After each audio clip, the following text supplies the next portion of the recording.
안녕하세요. 송쌤의 영재놀이터의 송쌤입니다. 영재놀이터는 지난주부터 영재 선발 특집으로 창의적 문제해결력 검사 및 신층 면접 문항의 유형을 소개해드리고 있습니다. 지난 시간에는 초등 수학 관련 문제들의 유형을 살펴보았는데요. 수학이라는 학문의 특성상 학교 시험이나 경시대의 문제와 비슷한 유형들이 주로 출제된다는 말씀을 드렸습니다. 오늘은 그 두 번째 시간으로 초등 과학 관련 문제들의 유형을 한번 살펴보겠습니다.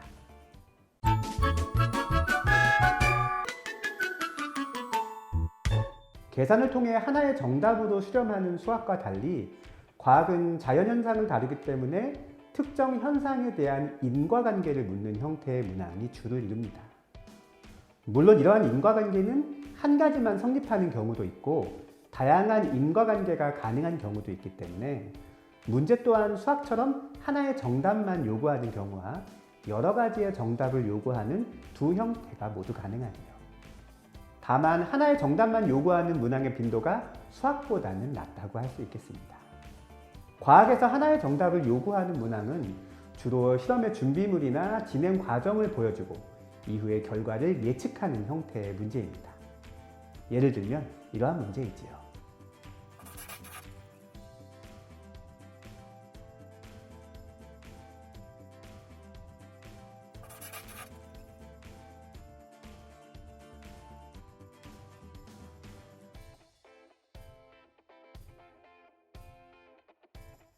이 문제는 초등학교 3학년 과학 혼합물의 분리에 나오는 내용을 토대로 한 문제입니다.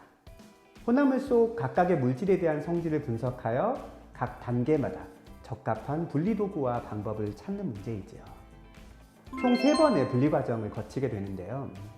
첫 단계는 예시에서 제시한 것처럼 철이 자석에 붙는 성질을 이용하여 쇠구슬만을 분리합니다. 두 번째 단계는 물체의 비중 차이를 이용하여 비중이 1보다 낮은 스티로폼 구슬만 분리하는 단계입니다. 수조에 남은 혼합물을 넣고 물을 채워 물 위에 뜨는 스티로폼 구슬만 분리하면 되겠죠. 세 번째 단계는 알갱이의 크기 차이를 이용하여 채를 가지고 검은 콩과 팥을 분리하는 단계입니다. 눈의 크기가 검은 콩보다는 작지만 팥보다는 큰 채에 남은 혼합물을 넣고 흔들면 검은 콩은 채 위에 남고 팥은 채대 아래로 떨어지게 되는 것이지요. 이러한 유형의 문제는 과학적 개념이나 원리에 대한 정확한 이해가 선행되어야 합니다. 그러면서도 해당 학년의 수준을 벗어나서는 안 되기 때문에 교과서에 나오는 해당 학년까지의 개념이나 원리가 등장할 수밖에 없습니다. 4학년 학생이 보는 시험에서 5학년이 되어야 배우는 내용이 등장하지 않는다는 것이죠. 그러므로 지원자는 자신의 해당 학년까지의 과학 교과서에 나오는 실험이나 탐구를 다시 한번 꼼꼼히 살펴보는 것이 중요합니다. 교과서 실험이나 탐구라고 해서 얕잡아 보지 말고 이미 알고 있는 쉬운 내용이라 하더라도 다시 한번 점검하는 것이 좋습니다. 이미 배웠다고 해서 그 내용을 모두 정확히 알고 있는 것은 아닐 수 있으니까요. 반면에 다양한 정답을 요구하는 문항은 주로 실험과 같은 인위적인 상황보다는 자연현상이나 생활 속에서 쉽게 접할 수 있는 소재가 주로 등장합니다. 예를 들면 자석의 성질을 생활에서 이용한 예를 5가지 이상 쓰시오와 같은 문제이지요. 이러한 문제를 풀 때는 대상의 속성을 먼저 나열한 후 각각의 속성에 따른 정답을 찾는 것이 중요합니다. 자석은 철을 끌어당기는 성질만 있다고 생각하기 쉽지만 같은 극끼리는 서로 밀어내고 다른 극끼리는 서로 잡아당기는 성질도 있습니다. 그러므로 정답을 생각할 때도 이 두 성질을 모두 고려하는 것이 좋지요. 하지만 이 문제를 접한 대부분의 아이들은 철을 끌어당기는 성질 하나만 생각합니다.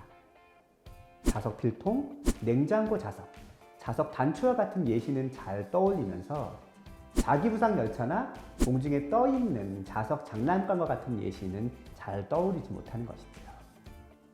그러므로 이러한 유형의 문제는 앞에서 이야기한 것처럼 무작정 답을 쓰기 전에 대상이 가진 속성이 하나뿐인지 아니면 여러 가지인지를 먼저 탐색한 후 여러 개의 속성을 모두 고려해 가면서 답을 생각하는 것이 중요합니다.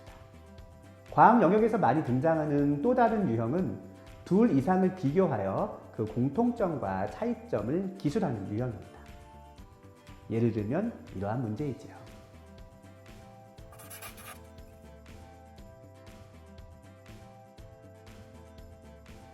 사막여우와 북극여우는 초등학교 5학년 교과서에 생물이 환경에 적응한 예로 소개되어 있습니다.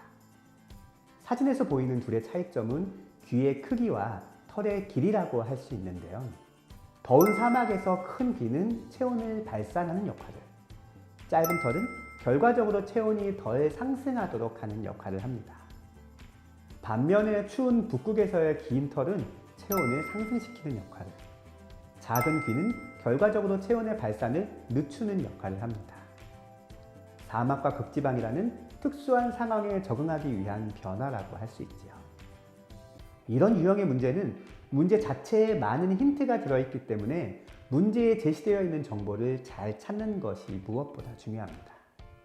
해당 내용을 꼭 배우지 않았더라도 두 여우의 사진을 통해 외형의 생김새 차이를 구분할 수 있고, 두 여우의 이름에서 사막과 북극이라는 지역적 차이가 보이기 때문에 이를 생김새의 차이와 연결지을 수 있는 것이지요. 사소한 팁 하나만 더 제시한다면 비교는 기준점이 있어야 한다는 점입니다. 이 문제가 만일 일반적인 여우와 사막 여우를 비교한 것이라면 사막 여우는 일반적인 여우보다 귀가 크다 라고 하는 것이 쉽습니다. 사막 여우와 북극 여우를 비교할 때도 일반적인 여우라는 기준점 없이 사막 여우는 북극 여우보다 귀가 크다 라고 쓰기 쉽지요. 하지만 비교는 둘의 상대적인 비교도 중요하지만 기준을 통한 절대적인 비교도 중요합니다.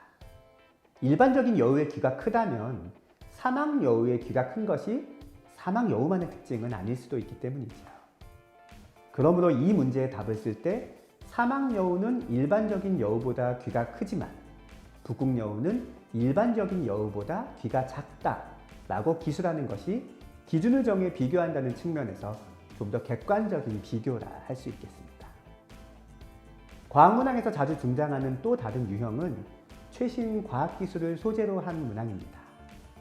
자연물의 특성을 우리 생활에 적용한 생체 모방 기술이나 환경보호를 위한 신재생 에너지, 생명 연장의 유전자 복제 기술, 점점 발전하는 우주 진입이나 관측 기술과 같은 것이지요. 이런 소재들은 교과서에 자세히 나와 있지 않기 때문에 어린이 신문이나 방송과 같은 매체를 통해 꾸준히 관련 내용들을 살펴보고 관심을 갖는 것이 중요합니다. 특히 과학기술의 발달에 따른 윤리 도덕적 문제와 같은 소재는 심층 면접에서 단골로 등장하는 소재이므로 관련 기사나 이슈에 대해 꼭 알아둘 필요가 있습니다. 오늘은 창의적 문제 해결력 검사 과학 영역에서 주로 나오는 유형과 해결 방법에 대해 알아보았습니다. 과학은 기본 개념이나 원리를 알아야 해결할 수 있는 문제들이 많습니다. 응시자의 배경 지식이 그만큼 중요하다는 뜻이지요. 하지만 이를 다른 시각에서 보면 학습과 훈련만으로 채울 수 없는 직관이나 센스가 필요한 수학에 비해 노력을 통해 충분히 대비할 수 있다고 볼 수 있습니다. 다음 시간에는 수학과 과학 이외의 영역인 발명이나 정보 영역에서 주로 나오는 유형과 해법에 대해 알아보도록 하겠습니다. 지금까지 영재놀이터의 송쌤이었습니다.